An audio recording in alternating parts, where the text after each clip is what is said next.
What's good, YouTube, and welcome to the house. The new format is really shaping up with Soul Fusion's release here, and the top amount of decks in Top Cut are held by Thunder Dragons. There's also 8 Goki decks still, and down to 4 Sky Striker decks, as Thunder Dragon decks are seen as somewhat of a more so hard counter to that deck, where Sky Striker was relatively taking over before that. Yet, we do have a Zod here in first place in Swiss with Sky Strikers, and we still have to see how this entire YCS plays out. But typically, people like to look at the spread of decks when looking at the market and making their decisions. We also see 3 Danger Dark World decks, which really should be named FTK decks, as far as I know, because Jeff Jones said 3 of the FTK deck topped on his Facebook, which he's playing Danger Dark World, which is the FTK deck, but Danger really outperforming past what many thought, with 2 Danger Burning Abyss decks and even a Danger Spyral deck in addition. So that's a total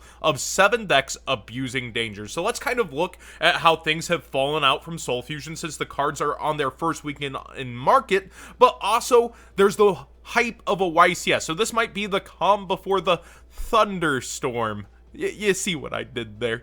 But we still have Colossus actually holding very, very steady versus where it was. People aren't willing to give up their copies, and those that are, with 34 prices on market, are trying to hold the line up near the $70 mark. My sponsor actually sold out of their Colossuses with that 5% off, but still have the cheapest Titans on market if you're looking. They offer free shipping at around $65 US, and they shipped the same day. I really like Tier 0 games, and they've had a lot of feedback from you guys, so awesome on that front, and a lot of you guys have found many good deals as they've sold out of several cards despite restocking them multiple times. And some prices aren't as competitive anymore, like Thunderbird was cheap and it's gone down throughout the weekend. It's not every single Danger, but we'll get to the Dangers in a bit. My thoughts on Thunder Dragons are, I certainly underestimated what they would be doing in the current format. They shut down searches, which also hurts Gokis a lot in many senses, and Sky Strikers. So you have this powerful deck being used by many pro duelists. Ryan Levine up here in 3rd place, Asala in 8th place, just so many, Jesse Cotton in 19th. So many household names went for the Thunder Dragon deck, and it certainly is showing out. Hey, Xu Ping, somebody I really respect here with a Sky Striker deck down in 30th place, and Jeff Jones 31st with that Dark World FTK. Speaking of memes tend to get bought out, and we see the lowest on eBay near mint DB2 Cannon Soldier is around 20 some odd dollars. Its market price is quote unquote 5, but I think it was harder to get than that for the most part. We see the cheapest one is at $8 for near mint, before 6 at $10, and then it pretty much goes back towards those eBay prices. So if you're part of the memes, you want something for your nice forbidden and limited collection later, most likely, you might want to be grabbing Cannon Soldier. Seriously, memes, it just tends to happen. The Raw Sphere mode went up for the supers, and it's not really seeing too much meta play, yet it stays up there for the meme, it would seem, and also because it is a somewhat viable option. We saw that Raw Sphere mode chant in a Top Cut once. So, Cannon Soldier, in my opinion, I think we'll see after this weekend pretty much all these $10 copies and under probably disappear, similar to how eBay did, and we'll see the fallout afterwards from that. Is it a great pickup? Are you going to be playing it? Do you think there's an FNL list coming up before the next major event? That's really what it kind of comes down to, but you're always gambling a bit with the FNL list. My impression from this YCS, definitely it's going to help solidify Thunder Dragon's prices, unfortunately, those who were waiting for Colossus to fall down. Titan seems to not be as in demand somehow. Maybe Colossus, I guess you play 3 of these, 2 of the other typically.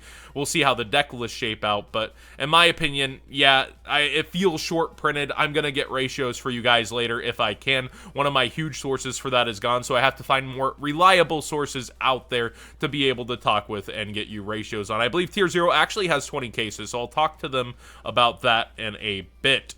We also have Danger Tsuchinoko. Our little Danger Noodle is sticking on up here past 30, and again, it was probably most likely to be the competitive help to Burning Abyss. Having that nice level 3 body definitely did it justice in terms of what it could do. Most of the dangers are actually holding up here. Bigfoot above 40 still. Nessie had fallen back down. They're still not to those Yu-Gi-Oh! Single sales prices of like 32 that I gave you all forever ago, but they're holding surprisingly well, and that leads me to believe Danger Noodle might, but Thunderbird might get undervalued over time. Already at 1850, and it's just the first opening weekend. Over the next 3 weeks, we'll see where this can go. I did see Trade-in being used in some decks, not in the top cut here, but Trade-in in general in decks that used both Thunderbird and Bigfoot, being those level 8s, and being able to make rank 8 seems pretty sweet as well, but we'll see if that actually develops. The card that I would definitely be getting now, though, see this little sneak into the top cut? Danger Spirals? Guess who's very, very cheap overall? The entire Spiral deck. But Double Helix, once a $30 card, is sitting under $3 here on eBay before it does quickly go up towards $4 for the first editions. And it meets that $4 mark instantly over here on eBay. Spyral Super Agent, the Ultras are available relatively cheap thanks to our new Super incarnation. But Spyral Tough Super Rares, 50 cents? That's a far cry from where they used to be when Spirals were relevant. So everything hollowed out fully is very, very cheap for you to go ahead and grab, and it's unlikely to be dealt with on the next F and L list, considering we've already seen it hit twice, and we're only seeing it get peak into top cut after top cut. So I definitely would consider going ahead and getting Spiral Double Helix, if anything, first, and the others might slowly start to peak up if there is interest, but it's just something to get now. It feels almost like Infernoids, right? Infernoids got a ton of hype, but did very little. It could seem like that as well, where it's only peaking in the top cut here and there, time and time again, but you could see prices increase over time from how hard some things are to get. Like, I know the super rare Big Reds are actually super, super hard to get because they were European only. So take all of that into consideration. Get this sooner than later, though, if you are interested.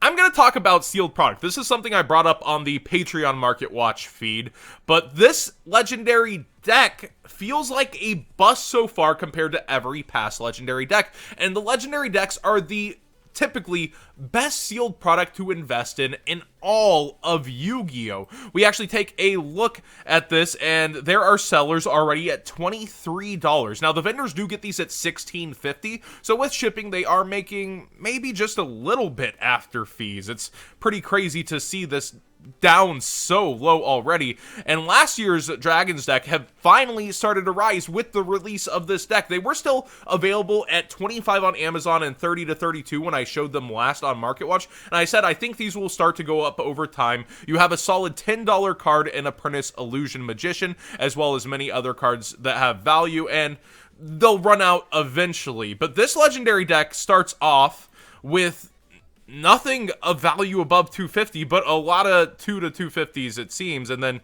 $1.50s, dollars. It's very interesting compared to last legendary decks released. Every single legendary deck before has like that $10 to $8 card. I feel like this on release had Dark Magician cards we hadn't seen before that were holding at $7 to $8 at the time, and look, $115 lowest for a Yugi's legendary decks. This is actually very similar on eBay and Amazon. You look at legendary decks too, we had Ties of the Brethren released in these decks, which made them very demanded and ripped open, and you see an even bigger price for it at $130 because there are far less sealed of them. Because of that, vendors rip them open just to get Ties of the Brethren out. And like I said, you had Apprentice in here. Each of these had a kind of $10 card coming out and showing out, whereas here the Phantom Knights Link just isn't cutting it. $2.30. Our prize card not cutting it. $2. It's pretty crazy. Twin Twister is one of the leading cards that just got a secret rare reprinting, and Shadows in Valhalla probably would have helped a lot more if that secret rare wasn't there, but in a new rarity for ultra rare. And I think Malicious being an ultra in here is actually pretty darn nice. Over time, I could see the ultra itself going up because there's also a common variant. So yeah, you're playing mixed match rarities in a structured deck. Sorry, I find that hilarious. I feel like it would have been cheaper just to print them both hollow, but maybe material cost question mark. And Dante sitting here at only $1. I would get these sooner than later. You know, when Cherubini comes out, this is a card that very well could just start spiking. And the rest of the deck is extremely unbudget. Skarm is up towards like $4 to $5. Farfa $4 to $5. All the rares from overtime have gone up quite a bit. So waiting for Cherubini, I feel like once it releases, you could see Dante going up along with the rest of the deck because the rares in that deck are relatively hard to get. So, in my opinion, this has flopped initially as a product. Will Rusty here get them up over time? Let me know in the comment section down below. I just don't know if it's going to do it. It is a very good link. I actually really enjoyed playing the Nordics on Dueling Book 2. I'm considering putting it together in real life for funsies. I've had a lot of fun, but it does play the Armageddon Knight engine, which is likely to get hit over time for my variant. You're making Isolde, summoning the Warrior Nordic, and trying to pop off. Don't know that we'll be able to do that for super long. So let me know your thoughts on this. Is it good to invest in now? Do you see it going up over time like every legendary deck past? This one, the Dragon decks only went up very, very recently, and it took a long time to get there, over a year, and you can still, I think, find them for $38 on Amazon, so barely up from MSRP after a whole year, yet still a percentage of a return within a year. And these, of course, they're literally the gold worth on the box. They went up very nicely over the time of the last couple of years. I see the Dragon decks maybe heading towards 60 eventually, but I don't know that they can pass 60. We'll have to see. Only time will tell. I'm just not feeling this so far, but I want to know your thoughts in the comment section down below. With these deals at $23, vendors letting them go for basically shipping and fees, trying to recover value, it feels like. What do you guys think is going to happen with this legendary deck set over time? A year later, revisiting this a year later, will it actually go up as the Dragon decks did, or is it just missing the staple characters tied to the decks? What's lacking here overall? Because, man, I almost want to buy the singles over the decks for one of the first times ever with a legendary deck, I feel like. Yet there is still a lot of really cool cards to be had for beginners and other people joining the game, as well as new, the Phantom Knight Link. It is good. The Nordic Link is good. It's just, it's not good enough. Dante's at $1. They're really valued low. It's pretty crazy to me. But thanks for watching today's Market Watch. Shouting out a sponsor here with the other code down below. Remember, these are gone after October leaves. So you got till October 31st to get your orders in. $12 t-shirts, I believe, 15 for 2XL and up. I think even XLs are $12. So part of your actual order goes to charity every single time you go to this charity/awareness section, and this awesome pink and blacks for breast cancer awareness. So they have awesome designs such as the Troop Dupe Scoop, and every single shirt now comes in black and pink along with the white and pink. So do keep that in mind. Subscribe if you haven't already. Give the video a thumbs up if you enjoyed the conversation, and I do really want to hear your thoughts on this YCS and how it's gonna play out overall, and maybe the future ban list implications from the FTKs in the format. Will we see the Armageddon engine finally hit? And also, what do you guys think of this year's legendary deck? Is there some kind of investment here to be made, or is it just the first bust for this product that has done well time and time and time again? Thanks for watching, everybody.